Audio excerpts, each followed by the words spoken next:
Bienvenidos al podcast de Ilustres Anónimos.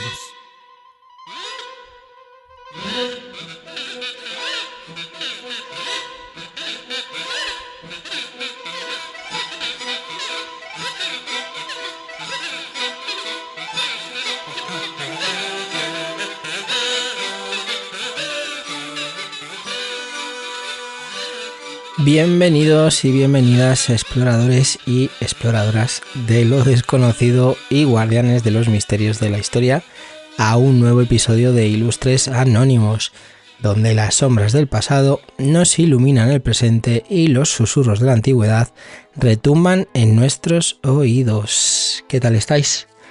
Soy Víctor, ya sabéis quién soy, no hace falta que lo diga todas las veces, pero bueno, soy Víctor, simplemente por presentarme. ¿Qué tal estáis? ¿Qué tal habéis pasado la semana? Feliz día, si es que hay que celebrar el Día de la Mujer, a todas las mujeres, porque todos los días son los días de la mujer, del hombre, de los niños y de todo. Hay que acordarse de nuestros compañeros y nuestras compañeras todos los días del año, no solamente un día al año. No, yo soy antidías, por eso lo digo, yo soy antidías. Prefiero practicar el empatismo, si se puede decir, empatizar todos los días del año y no solo uno. Pero bueno, espero que hayáis pasado un día y una semana formidables y que estéis muy bien. Y bueno, por lo menos ya tenemos aquí lluvias, ya tenemos un poco las lluvias que tanta falta hacen en algunos sitios. Así que nada, y vamos a empezar el programa de hoy y se lo vamos a dedicar a uno de los misterios del siglo XIX. Así que nada, vamos a empezar.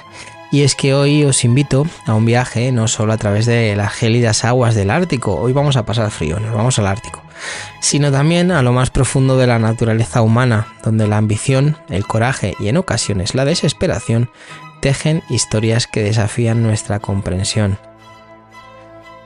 Nuestro relato comienza en la Inglaterra victoriana, una era de inmensos contrastes, de luz y sombra, de progresos científicos y exploraciones arriesgadas. Era el siglo XIX, como decía antes, un tiempo donde el Imperio Británico, con su insaciable sed de conocimiento y dominio, sobre todo de lo segundo, se lanzaba a conquistar los últimos rincones inexplorados del globo. Y entre estos, el Ártico se alzaba como un desafío supremo, una vastedad blanca más allá de la civilización, prometiendo gloria eterna a quienes osaran descifrar sus secretos. En este contexto surge la figura de Sir John Franklin, un veterano de las aguas heladas, cuyo nombre ya estaba escrito en las crónicas de las expediciones polares. Pero lo que él y su tripulación enfrentarían en esta ocasión, en su búsqueda del legendario Paso del Noroeste, sería algo sin precedentes. Dos naves, barcos, como queráis decirlo, el HMS Erebus y el HMS Terror, zarpando hacia lo desconocido en 1845, llevando a 129 almas a bordo hacia un destino que se perdería en las brumas del misterio. Imaginaos la despedida, el sonido de las olas chocando contra el casco de madera, los gritos de los marineros, la emoción palpable en el aire, mezclada con un indescifrable presagio. Desde las costas de Groenlandia, la civilización observó por última vez las siluetas de estas embarcaciones, desvaneciéndose en el horizonte, tragadas por el vasto y cruel desierto blanco. Lo que siguió fue un silencio ensordecedor, un vacío de noticias, un enigma que capturaría la imaginación del mundo durante décadas. Hoy nos sumergimos en este enigma. No solo buscaremos entender qué sucedió con la expedición de Franklin, sino también sentir el eco de sus pasos en la eternidad del hielo, escuchar los susurros de aquellos que se aventuraron más allá de los límites del mundo conocido, enfrentándose a un destino más allá de su peor pesadilla. Preparaos para un relato de exploración, desesperación y misterio, mientras tratamos de descubrir qué sucedió en el último invierno del Erebus y el Terror. ¿Listos para zarpar? Entonces, sin más preámbulos, comencemos nuestra travesía hacia lo desconocido.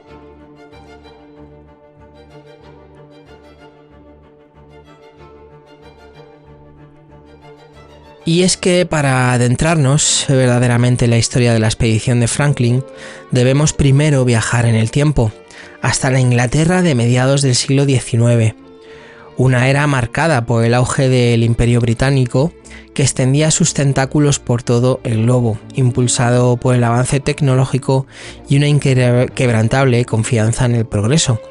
La revolución industrial había transformado el paisaje tanto física como culturalmente, y con ella el apetito por la exploración crecía insaciable.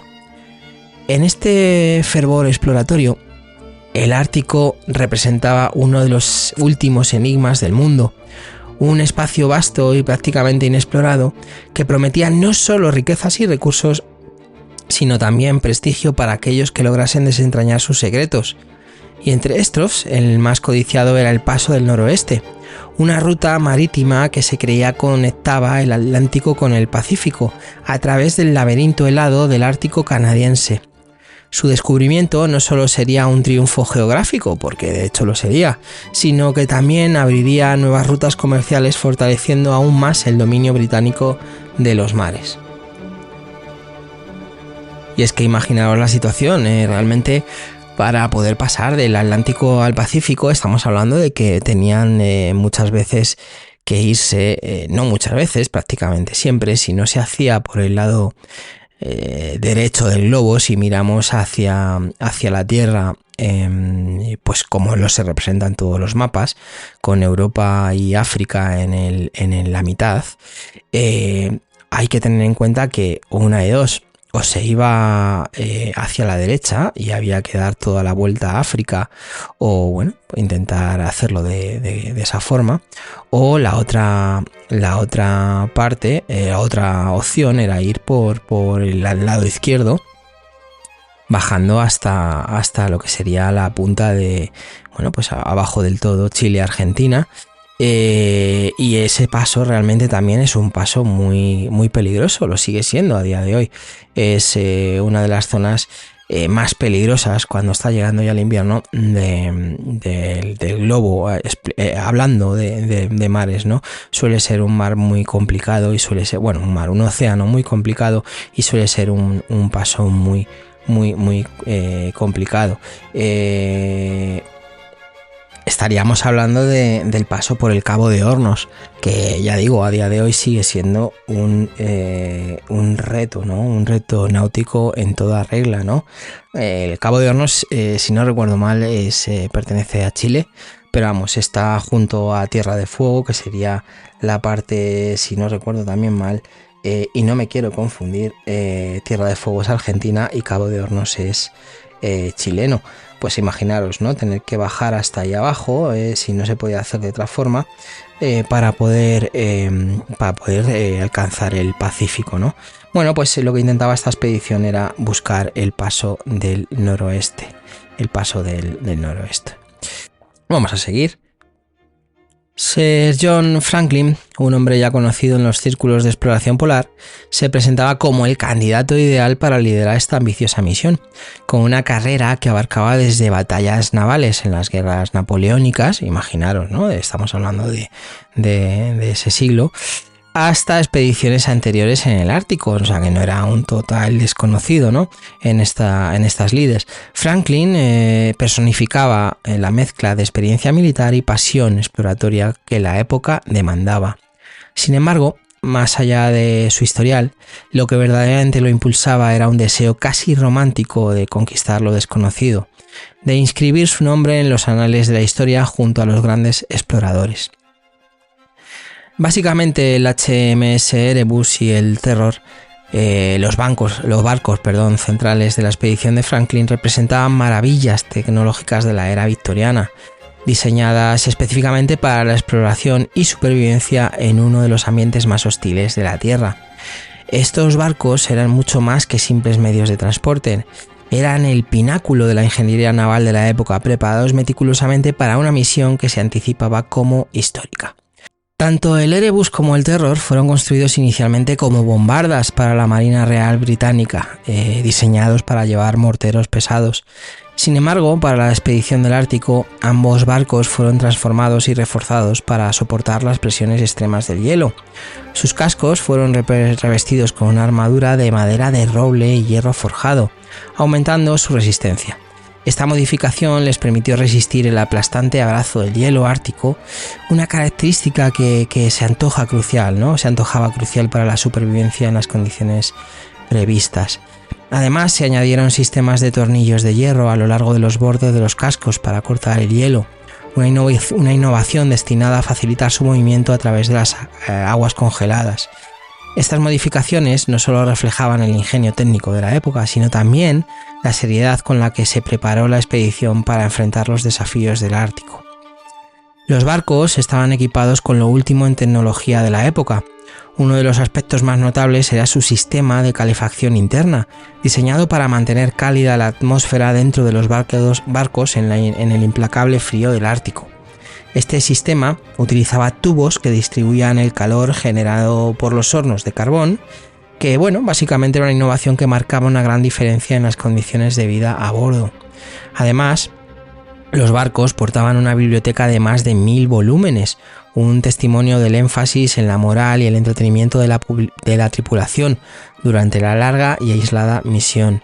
La presencia de libros de literatura, historia y ciencia no solo proporcionaba una vía de escape mental, sino que también subrayaban la importancia del conocimiento y la educación en estas expediciones.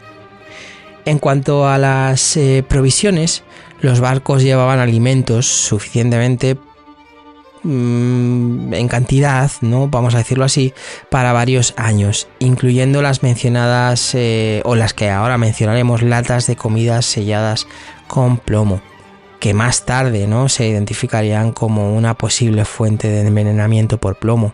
Además de los alimentos, se almacenaron grandes cantidades de carbón para los hornos y equipos especializados para investigaciones científicas y cartográficas, lo que demuestra la dualidad de la misión: exploración y supervivencia. Los barcos también estaban equipados con pequeñas embarcaciones, como botes salvavidas y lanchas, que podrían usarse para explorar áreas inaccesibles para los barcos más grandes o en caso de emergencia. La partida de la expedición el 19 de mayo de 1845 desde Green Heath fue un momento de gran expectación y orgullo. La confianza en el éxito de la misión era palpable, alimentada por la fe en la tecnología y la preparación meticulosa. La presencia de sistemas avanzados, provisiones abundantes y la robustez de los barcos eran vistos como garantías de seguridad y éxito. Este espíritu aventurero y optimista acompañó a la expedición en su partida hacia lo desconocido, simbolizando la era de la exploración y la conquista humana del último de los territorios inexplorados del mundo. Pero lo que el siglo XIX consideraba la cúspide de la tecnología y la preparación no era más que una frágil defensa contra la vastedad y el despiadado clima del Ártico. A pesar de sus preparativos meticulosos, Franklin y su tripulación se adentraban en un mundo que desafiaba la comprensión humana, un lugar donde la naturaleza dictaba sus propias reglas, indiferente a los sueños y ambiciones de los hombres. Con esta expedición, Inglaterra no solo buscaba trazar un mapa más completo del globo o abrir nuevas rutas comerciales, estaba intentando afirmar su dominio sobre lo desconocido, desafiando los límites de la naturaleza y la humanidad. Este contexto nos ayuda a entender no solo la magnitud de la tarea que Franklin y su tripulación emprendieron, sino también la época de audacia, innovación y a veces arrogancia en la que se inscribió su viaje. Mientras las naves desaparecían en el horizonte, dejando tras de sí las costas conocidas, comenzaba una odisea que se convertiría en leyenda, un relato de heroísmo, misterio y tragedia que aún hoy, siglos después, nos invita a reflexionar sobre el precio del progreso y la exploración. Bueno, pues ya tenemos el escenario, ya tenemos a los personajes, tanto humanos como no humanos. Tenemos a Sir George Franklin y su tripulación, y tenemos al Erebus y al Terror. navíos muy bien preparados para enfrentarse al hielo del Ártico. Y hay que pensar que hoy por hoy tenemos rompehielos. Estamos hablando de que hoy por hoy los barcos están hechos de metal, evidentemente, que son mucho más potentes, que son mucho más fuertes. Y bueno, pues imaginaos, ¿no? En el siglo XIX, 2 barcos de madera reforzados de aquella manera, pero también con madera, funcionando, ¿no? como rompehielos, se podría decir. Intentando atravesar el Ártico. Bueno, pues es toda una aventura. Vamos a seguir. Cuando el HMS Erebus y el Terror zarpaban hacia el Ártico, llevaban consigo no solo las esperanzas de una nación, como decía antes, sino el peso de la ambición humana. Estos barcos, reforzados para enfrentar los hielos implacables del norte, como decía ahora mismo, estaban equipados también, como decía, con lo último en tecnología naval de la época. Para detallar un poco más, las provisiones a bordo eran suficientes para 3 años, incluyendo los alimentos enlatados, ¿no? Una novedad tecnológica que prometía revolucionar la alimentación, ¿no? En expediciones de largo alcance. Imaginaos que hasta ese momento no existía la comida en conserva, por decirlo de alguna forma, a no ser que fuera en conserva en sal o similares, pero no como tal en latas ni nada así. Y esto lo que permitía era poder llevar alimentos pues para muchos años. Sin embargo, esta innovación, que debía ser su salvación, albergaba en su seno semillas de desgracia. Ahora lo veremos.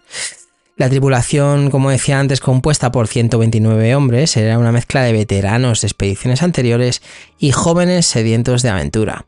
Cada uno llevaba consigo no solo el orgullo y la responsabilidad de su misión, sino también sueños personales de gloria y descubrimiento. Entre ellos figuraban personas o figuras como Francis Crozier, capitán del Terror y mano derecha de Franklin, y James Fitzjames, el carismático comandante del Erebus. Estos hombres, junto a sus compañeros, conformaban una élite de exploradores dispuestos a enfrentar los desafíos del implacable Ártico. El viaje en sí comenzó bajo auspicios favorables. Las cartas y diarios de los primeros días reflejan un optimismo y una confianza, ¿no? En el éxito de la misión. Cruzaron el Atlántico y llegaron a Groenlandia, donde realizaron los últimos preparativos y enviaron su última correspondencia a casa. Era la forma que había de hacerlo. Si os preguntáis, y bueno, ¿cómo sabían de ellos? Bueno, sí, es que, claro, si iban haciendo su expedición, iban pasando por islas, al final, pues iban dejando allí sus cartas para de vuelta, ¿no? A Inglaterra y más información que fuera necesaria para mandar a casa, ¿no? Bueno, pues Groenlandia sería el último sitio, como decía, sería el último sitio donde se recibirían noticias, ¿no? de ellos. Adentrándose en el laberinto de hielo, los barcos se enfrentaron a su primer gran desafío, el paso de Lancaster. Este tramo, conocido por sus impredecibles condiciones y hielos flotantes, probó ser una prueba temprana de su resistencia y habilidad para navegar en las más duras condiciones. A pesar de los obstáculos, lograron avanzar guiados por la experiencia de Franklin y su equipo, y el firme convencimiento de estar haciendo historia. Sin embargo, conforme avanzaban, el hielo se cerraba a su alrededor. Ojo, que vas rompiendo hielo, pero el problema es que el hielo detrás tuyo o el agua detrás tuyo se vuelve a congelar. En este caso, en aquella época, se volvía a congelar. Imaginaos también un planeta más frío que el de ahora, ¿no? Porque la revolución industrial prácticamente acababa de comenzar. Todo el tema del cambio climático y demás no estaba tan en boga como ahora, ¿no? Entonces, incluso el planeta era un poco más frío que ahora, ¿no? Bueno, pues como decía, el hielo se cerraba a su alrededor y los días se acababan convirtiendo en semanas y luego en meses. El invierno ártico, en toda su brutalidad, comenzó a hacer mella en la moral y la salud de la tripulación. Los diarios a bordo, que al principio narraban con entusiasmo la aventura, empezaron a reflejar una creciente ansiedad. La oscuridad permanente, esa es otra, la oscuridad permanente. El frío extremo y el aislamiento comenzaban a ser sus constantes compañeros. La última posición conocida de los barcos, antes de que se perdieran en el silencio del Ártico, fue al norte de la isla del Rey Guillermo. Aquí se cree quedaron atrapados en el hielo, una prisión fría e inmutable. Las estrategias para liberarse fracasaron y la expedición se vio forzada a pasar allí su primer invierno. Imaginaros un invierno en el Ártico. Días sin luz muy largos, frío, polar, frío ártico en este caso, muy bajas temperaturas, los barcos totalmente encajados en placas de hielo muy profundas y bueno, pues es que era lo que había, hielo, hielo, hielo y más hielo. Y es que este sería solo el comienzo de su calvario, puesto que el hielo no les iba a brindar ninguna tregua, y las provisiones, aunque abundantes, comenzaban a mostrar signos de su fatal defecto. La confianza y la esperanza, que una vez habían sido sus estandartes, se desvanecían conforme los días se convertían en meses y los meses en años. Y sí, en años. La expedición de Franklin, que había partido con banderas desplegadas y corazones llenos de sueños, se enfrentaba ahora a la dura realidad del Ártico. Lo que empezó como una aventura hacia lo desconocido se estaba convirtiendo en una lucha por la supervivencia. Y es que es lo que decía, iban preparados, sí, iban muy preparados, llevaban de todo, hasta el punto de que cuando los barcos, hasta donde sabemos, cuando los barcos quedan encajados en las placas de hielo y no pueden moverse ni para adelante ni para atrás, se intenta de todo, se intenta romper el hielo, picar el hielo, se habla incluso de que, bueno, pues se llevan explosivos, ¿no? para poder... Pero no había manera, quedaron encajados. Y como decía antes, imaginaros pasar el invierno en un ambiente tan hostil como ese, rodeados de hielo.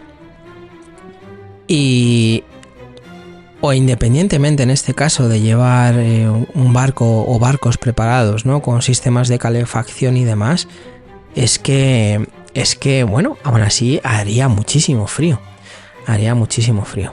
Pero bueno, continuemos. Con el paso del tiempo, el silencio que envolvía el destino de la expedición de Franklin se tornaba cada vez más ensordecedor. Atrás quedaban los días en que el regreso de los valientes exploradores era esperado con fanfarrias y honores.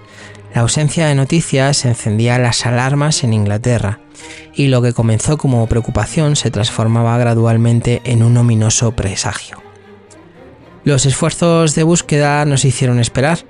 Expediciones fueron enviadas al Ártico y bueno, en un intento, ¿no?, desesperado por hallar alguna señal de los desaparecidos.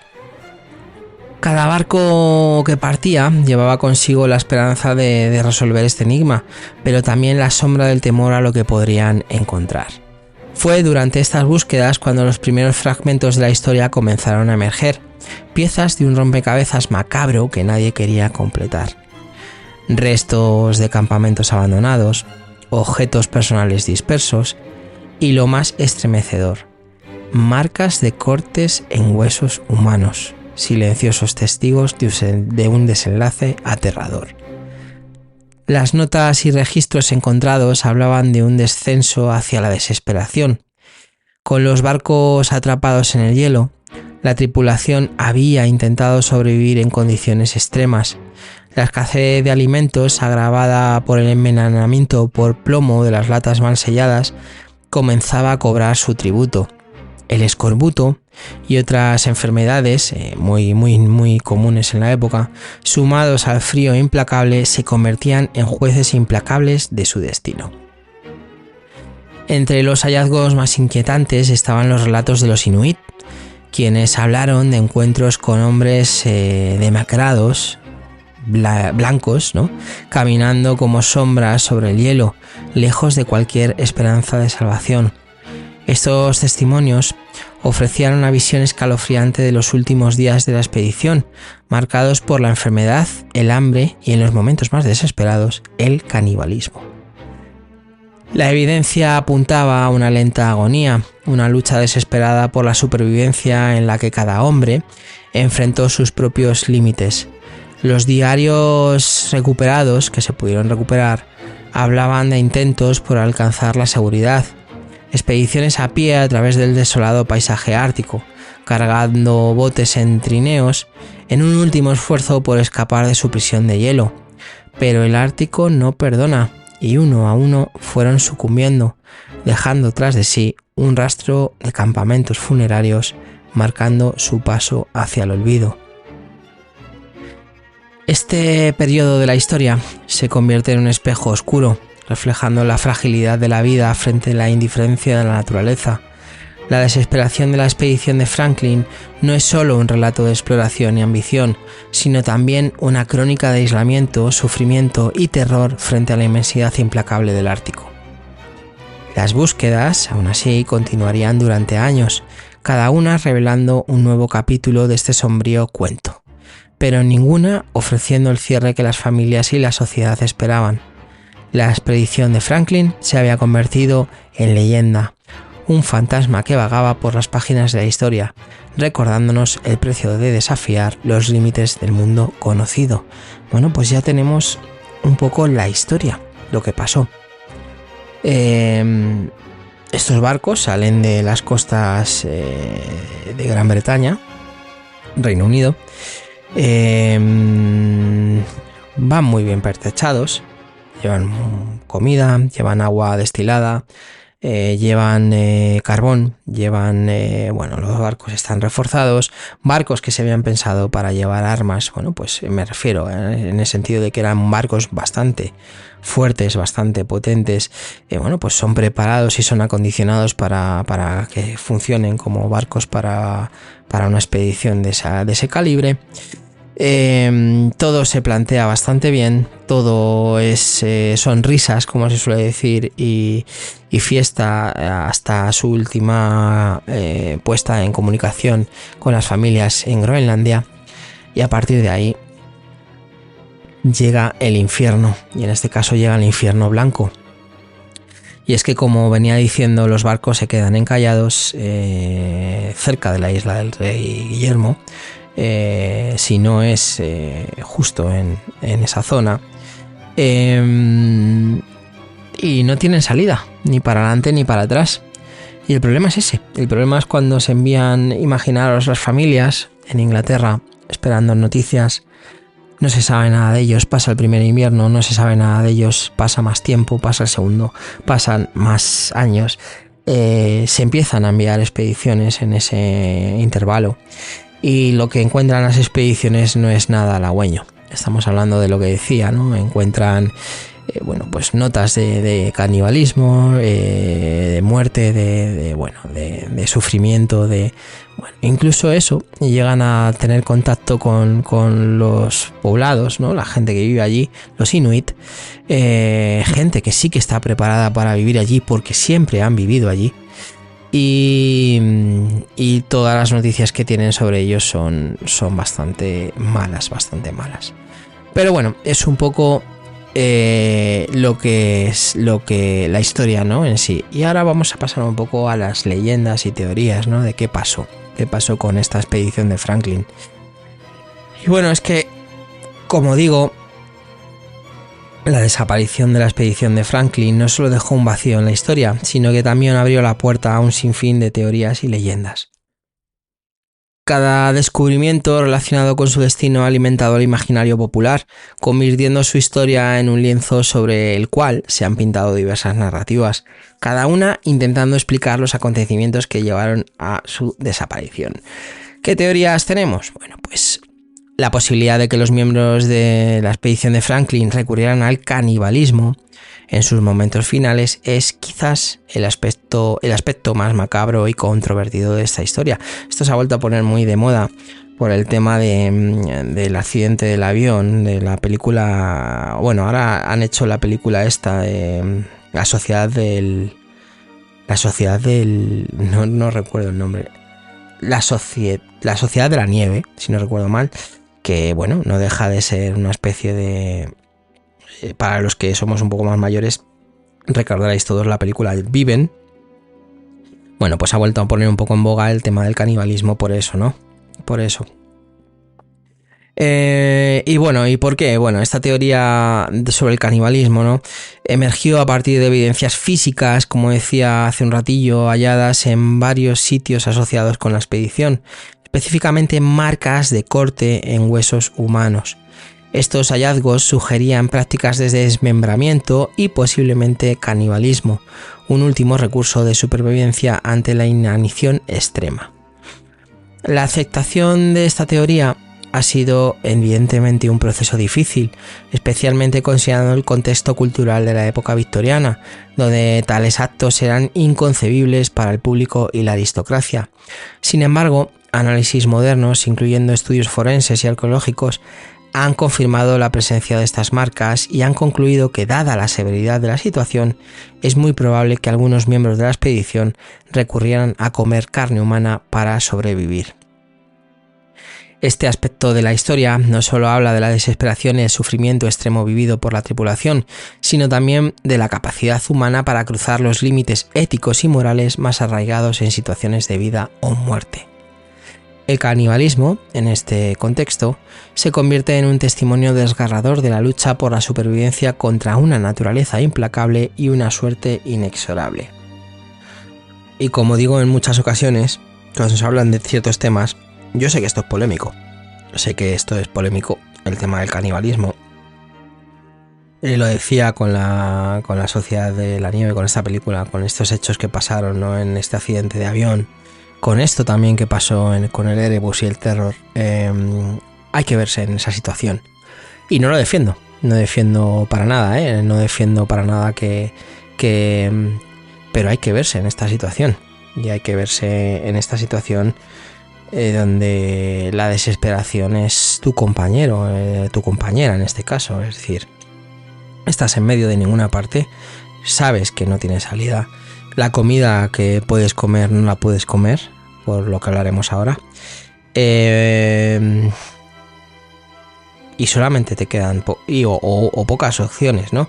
Y encima estás en un ambiente que no es el tuyo. No, como decía antes, los inuit son gente que vive allí, gente que están acostumbrados a, bueno, pues a esos climas extremos, a vivir allí, a cazar allí, a buscar alimento allí, e incluso ellos se preparan para las épocas de más frío o de inviernos, ¿no? Esta gente no. Estamos hablando de gente que vive en una época con todos, vamos a decirlo así, con todas las comodidades y lujos que tenía la era victoriana, ¿no? La era victoriana, pues imaginaros, ¿no? Bueno, pues la primera teoría es la del canibalismo, que más que teoría ya es algo más que probado, ¿no? Algo más que probado. Y bueno, vamos a hablar también de otra más, la tecnología de sellado con plomo para las conservas. Representaba, ¿no?, un interesante caso de innovación con consecuencias no intencionadas. Esta técnica surge en aquel siglo, en el siglo XIX, en un contexto de búsqueda por métodos efectivos para preservar alimentos durante largos periodos, especialmente importante para viajes de exploración militares y marítimos, donde el acceso a alimentos frescos era limitado o muchas veces inexistente.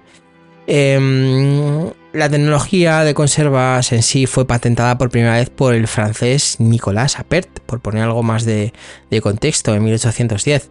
Appert descubrió que el proceso de calentar alimentos dentro de un recipiente sellado podía preservarlos durante meses o incluso años. Inicialmente este proceso se aplicaba a botellas de vidrio, similar a la conservación en frascos utilizada hoy por hoy, ¿no? Hoy en día. Sin embargo, el vidrio era frágil y poco práctico para ciertos usos, especialmente en expediciones. Bueno, pues en movimientos del barco, al final el vidrio es más fácil que se rompa que algo de metal, ¿no? La adopción del metal como material para contenedores de conservas fue un avance significativo. Peter Durand recibió una patente británica en 1810 para usar recipientes de hojalata para este propósito, marcando el inicio de la era de las conservas como las conocemos hoy en día. Ojo que esto es lo que ha llegado hasta nuestros días. Aunque Durand no implementó la idea él mismo, sentó las bases para sus futuros o para futuros desarrollos, ¿no? Problemas. Bueno, la inclusión del plomo en el proceso de enlatado vino con la necesidad de sellar herméticamente estos contenedores de hojalata. El sellado se lograba mediante una soldadura de plomo. Es que, ojo, que efectivamente evitaba la entrada de aire y microorganismos que pudieran descomponer el alimento. Si bien esta técnica mejoraba la conservación de los alimentos, introducía el riesgo de contaminación por plomo, un aspecto que no se comprendía bien en ese momento. Existe, y para el que no lo sepa, el envenenamiento por plomo, la contaminación por plomo, en el sentido de que incluso ha habido pinturas que llevan plomo, había pinturas que llevaban plomo, incluso, ¿no? para cerámica o para ciertos usos que podían provocar estos envenenamientos por plomo, ¿no? Y estamos hablando encima de usado en este caso para uso alimentario, ¿no? Con lo cual, pues imaginaros la situación, ¿no? De sellar una lata de hojalata normal y corriente, pero utilizar un sellado de plomo. Bueno, pues en este caso había una alta probabilidad de envenenamiento por plomo, ¿no? En el caso de la expedición que nos toca, de la expedición de Franklin, las latas de comida selladas con plomo se consideraban una solución avanzada y práctica para el problema de mantener a la tripulación alimentada durante lo que se esperaba fuera una larga travesía en el Ártico. Larga, pero no tantos años, ¿no? Como al final acabaría pasando. Sin embargo, la soldadura de plomo utilizada en el sellado de las latas probablemente contaminó los alimentos con niveles significativos de plomo. Las investigaciones realizadas con restos de la expedición y análisis de los contenidos de latas de comida conservadas han demostrado niveles elevados de plomo, mucho más altos de los que se encontraría de forma natural. Esto sugiere que la contaminación por plomo de las conservas, junto con posiblemente el sistema de destilación de agua, que también empleaba componentes de plomo, contribuyó a una exposición crónica al plomo entre la tripulación. Pues pasa como aquí, ojo que los edificios antiguos del siglo XIX, incluso siglo XX, tienen cañerías había cañerías, ¿no? Hechas con plomo, entonces tuberías hechas con plomo, con lo cual el envenenamiento por plomo era factible, más si se utilizaba agua caliente, ¿no? Eso. Pues aquí fue un poco lo que pasó con lo que se ha encontrado de la expedición, que se han encontrado restos, que se ha encontrado comida, que se han encontrado estas conservas. Se ha visto, que sí, que realmente había una contaminación por plomo muy alta, ¿no? La exposición prolongada al plomo puede tener efectos devastadores en la salud, como decía antes, incluyendo síntomas físicos como dolores abdominales, fatigas y problemas musculares, así, ojo, como efectos neurológicos, como cambios en el comportamiento, disminución de las capacidades cognitivas y problemas en la toma de decisiones, algo que era fundamental. Para la tripulación del Franklin, debilitada por el escorbuto, el frío extremo y otras adversidades, el envenenamiento por plomo habría sido un factor agravante crítico, afectando su resistencia a juicio y capacidad para enfrentar los desafíos del Ártico. Vamos, que se volvieron locos, se podría decir. Este caso resalta cómo en la era de la exploración del siglo XIX, el entusiasmo por adoptar tecnologías emergentes sin una comprensión completa de sus riesgos potenciales podrían tener consecuencias no intencionadas y trágicas. La tragedia de la expedición de Franklin no sirve como un recordatorio sombrío de la importancia de evaluar cuidadosamente las innovaciones tecnológicas, especialmente en contextos donde la vida humana depende de ellas. Esto pasa con todo. Y yo soy de la opinión de que no hay que usar lo último, nunca. No hay que usar lo último hasta que no está lo suficientemente probado. En todos los ámbitos de la vida. No hay que usar nunca lo último hasta que esté lo suficientemente probado porque, pues puede haber consecuencias, ¿no? Puede haber consecuencias. ¿Qué más tenemos? La historia de los Inuit, las historias Inuit. Los relatos Inuit representan una fuente crucial de información sobre el destino de la expedición de Franklin. Durante años, los testimonios de los pueblos indígenas del Ártico fueron ignorados o minimizados por los investigadores europeos. Pues porque eran Inuit. Porque no eran europeos, pues ya sabemos cómo funciona esto. Pero con el tiempo, al final, su importancia se ha acabado reconociendo. Los Inuit reportaron encuentros con hombres blancos en condiciones deplorables, así como la localización de campamentos y objetos pertenecientes a la expedición. Pero como eran Inuit y eran extranjeros en su propia tierra, ¿no? Para los ingleses eran extranjeros, ¿para qué les vas a hacer caso, no? Pero bueno. Los Inuit describieron cómo encontraron uno de los barcos abandonado, con cuerpos dentro y fuera, y narraron historias de hombres que caminaban sobre el hielo, probablemente en busca de ayuda. Estos relatos no solo ofrecen pistas sobre la progresión de la tragedia, sino que también subrayan la capacidad de los pueblos indígenas para sobrevivir en condiciones donde los exploradores extranjeros fracasaron. Es que era su casa. Y como decía antes, ellos sí estaban acostumbrados a vivir allí, en esas condiciones. Pero bueno, la integración de la perspectiva inuit en la narrativa de la expedición ha permitido a día de hoy reconstruir eventos con mayor fidelidad y resalta la importancia de valorar y respetar el conocimiento indígena. Yo diría el conocimiento local, más que indígena. Tú vas a la casa de alguien, esa gente sabe cómo funciona, ¿no? Todo. No puedes pretender, y en aquella época más, ir con la soberbia de creerte el dueño del mundo, ¿no? Pero bueno.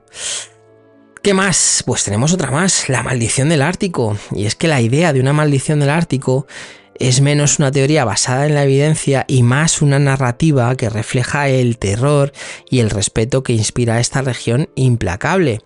Según esta leyenda, aquellos que intentan conquistar o desvelar los secretos del Ártico están destinados a enfrentar desgracias o incluso la muerte.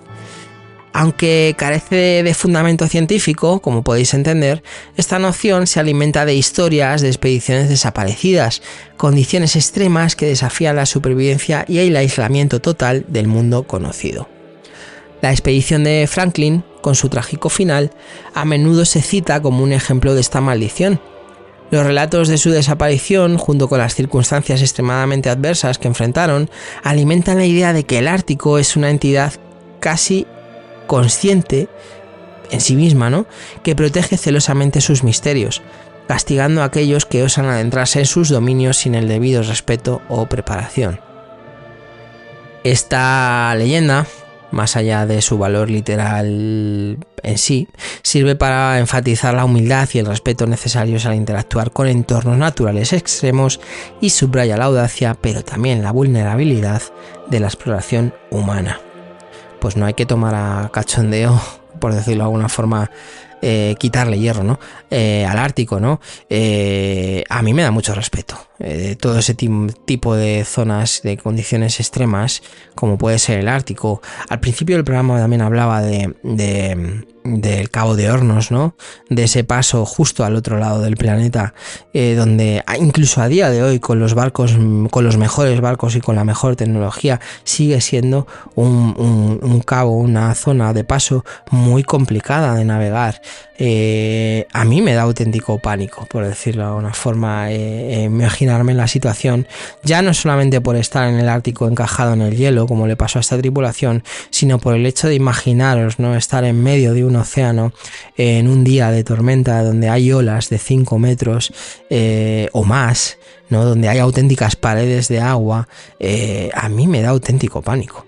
A mí es una cosa que me da auténtico pánico.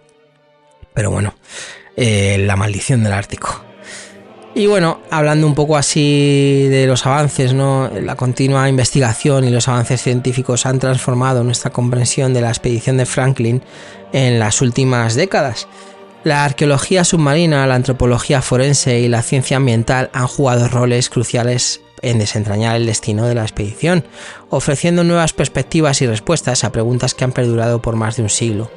Los descubrimientos de los restos del Erebus y el Terror no solo confirmaron su ubicación final, sino que también proporcionaron acceso sin precedentes a artefactos y estructuras que han sobrevivido en sorprendente buen estado. Estos hallazgos han permitido a los investigadores reconstruir aspectos de la vida a bordo, las estrategias de supervivencia empleadas por la tripulación y las posibles rutas de escape que intentaron. Además, el análisis de los restos humanos encontrados en varios sitios a lo largo de las rutas presumidas de la expedición ha ofrecido información vital sobre la salud, la dieta y las causas de muerte de los tripulantes. Esto incluye evidencia de enfermedades como el escorbuto, complicaciones derivadas del envenenamiento por plomo, como hablábamos antes, y el impacto psicológico de la prolongada expedición a condiciones extremas. Estos avances no solo enriquecen la narrativa histórica de la expedición de Franklin, sino que también destacan la importancia de la interdisciplinariedad en la investigación moderna, demostrando cómo la tecnología y la ciencia pueden arrojar luz sobre los misterios del pasado. Y estas son más o menos las teorías principales sobre las que se ha hablado, ¿no?, en cuanto a la expedición de Franklin. Hay otras un poco menos aceptadas, no aceptadas, pero menos usadas o menos difundidas, como podría ser teorías sobre el cambio climático, ¿no? Y condiciones ambientales extremas. Incluso se podría hablar de una pequeña edad de hielo, ¿no?, cuando pasó lo de la expedición de Franklin, porque había temperaturas más frías de lo normal y el hielo marino era excepcionalmente más grueso y extenso. También, no sé, se habla eso, ¿no?, de una pequeña edad de hielo, algo que es bastante curioso pero bastante factible, ¿no?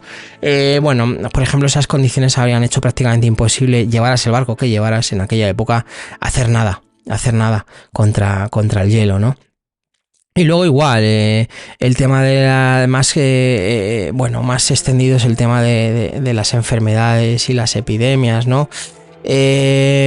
Incluso aparte de lo que hablábamos de escorbuto, la posibilidad del envenenamiento y demás, incluso podríamos hablar de que hubieran adquirido enfermedades o epidemias desconocidas en ese momento, ¿no? Hay una limitada comprensión, ¿no?, médica de la época, ¿no? Y luego aparte, a lo mejor el contacto con el medio ambiente ártico o posiblemente con las poblaciones inuit podrían haber incluso hecho que enfermaran de algunas enfermedades totalmente desconocidas para un europeo de la época, ¿no? Pero bueno, esas son más o menos las teorías y leyendas que hay en torno al Terror y el Erebus, en torno a la expedición de Franklin. En la última década, y lo digo bien, en la última década, el misterio de la expedición de Franklin ha experimentado un renacimiento, impulsado por descubrimientos que han sacudido los cimientos de lo que creíamos saber. El hallazgo del Erebus en 2014, hace 10 años, y posteriormente del Terror en 2016, han abierto nuevos capítulos en la historia, proporcionando un vistazo tangible al último capítulo de esta trágica odisea. ¡Ojo!, que se han descubierto en pleno siglo XXI, desde el siglo XIX, en 2014 y en 2016. Estos descubrimientos no solo han permitido a los historiadores y arqueólogos acceder a artefactos preservados por las frías aguas del Ártico, sino que también han ofrecido nuevas pistas sobre los últimos días de la expedición. Desde platos personales hasta instrumentos científicos, cada objeto recuperado del fondo del mar narra una parte de la historia, un fragmento de vida congelado en el tiempo. Pero quizás lo más importante es lo que estos hallazgos nos dicen sobre la humanidad frente a la adversidad. Las pruebas sugieren que incluso en los momentos finales los miembros de la expedición continuaron realizando mediciones científicas y manteniendo registros. Este acto de desafío, una negativa a renunciar al espíritu de exploración incluso frente a la muerte inminente, es un testimonio poderoso del carácter humano. Y así, básicamente nos hemos encontrado reflexionando, ¿no?, sobre el legado de la expedición de Franklin. Más allá de los detalles macabros y las teorías escalofriantes, Lo que permanece es la historia, de una ambición que superó los límites de la época, de hombres que se aventuraron más allá del mapa, hacia lo desconocido, impulsados por el deseo de conocimiento y descubrimiento. Sin embargo, esta historia también sirve como una advertencia sobre los peligros de subestimar la naturaleza, que lo hemos dicho en otros programas también, de la arrogancia que puede acompañar a la exploración. El Ártico, con su belleza desolada y su clima implacable, no fue conquistado, sino que simplemente permitió una mirada a sus secretos, recordándonos nuestra propia fragilidad. En la actualidad, la expedición de Franklin continúa capturando la imaginación de personas de todo el mundo, un misterio que se niega a ser completamente resuelto, y quizás en ese espacio entre la historia conocida y los secretos aún guardados bajo el hielo reside su atractivo perdurable. Nos recuerda que en nuestra búsqueda de respuestas a veces encontramos muchas más preguntas, y que la verdadera exploración no solo es descubrir nuevos lugares, sino también enfrentarnos a lo desconocido dentro de nosotros. Hace no mucho, si no recuerdo mal, antes de terminar, como recomendación, por si queréis, creo que fue en 2018, sí. En 2018 salió la serie de terror, la primera temporada. La segunda temporada no tiene nada que ver con la expedición de Franklin, pero salió de terror, que precisamente se llamaba así por el HMS Terror. Y bueno, habla un poco de todo esto, de la expedición de Franklin y de qué pasó. Es bastante interesante, trata los temas que hemos hablado desde un punto de vista también novelado, e incluso algunas veces desde un punto de vista de la leyenda, y os recomiendo que si podéis veáis esa temporada, la temporada 1 de la serie de terror. Creo que está, si no recuerdo mal, en HBO, porque creo que es suya además la serie. Lo tengo delante, creo que es suya, creo que es de HBO la producción, y la verdad es que está muy bien. Si queréis coger un poco más de contexto o ver en primer plano y en primera persona cómo fue esta expedición, es un buen punto de partida, siempre teniendo en cuenta que hay teorías y leyendas de las que se hablan, que hemos hablado nosotros, y que es una serie, no deja de ser una serie de ficción basada en un hecho real, y como serie de ficción pues da pábulo, ¿no?, a esas teorías que tanto nos gustan a nosotros. Si tenéis oportunidad la veis. Y si no pasa nada. Y bueno, pues nada, ya acabando, al cerrar este capítulo de Ilustres de hoy, de Ilustres Anónimos, reflexionamos sobre el legado, ¿no?, de aquellos valientes exploradores, no como un final, sino como un recordatorio de que siempre habrá misterios que desentrañar, historias que contar y horizontes que buscar. La expedición de Franklin, con todo su misterio y tragedia, permanece como un faro, iluminando el inextinguible deseo humano de aventura y descubrimiento. Así que nada, esto ha sido por hoy. Si os ha gustado, dadle a like, como digo siempre, compartidlo, comentadme, decidme, suscribíos, que es gratis, hombre, que no se cobra, dadle un like, que tampoco se cobra. y nada, espero que os haya parecido muy, muy interesante. Y nada, vamos a ver de qué hablamos la semana que viene. Así que nada, gracias por acompañarme en este viaje a través del hielo y el tiempo, hasta que nuestros caminos se crucen nuevamente en las sombras de lo desconocido. Os deseo noches llenas de estrellas y días llenos de descubrimientos. Que la curiosidad siempre guíe vuestro camino. Que trabajéis mucho o poco, y que nos escuchamos la semana que viene, si Dios quiere, y si no, ya veremos. Hasta luego.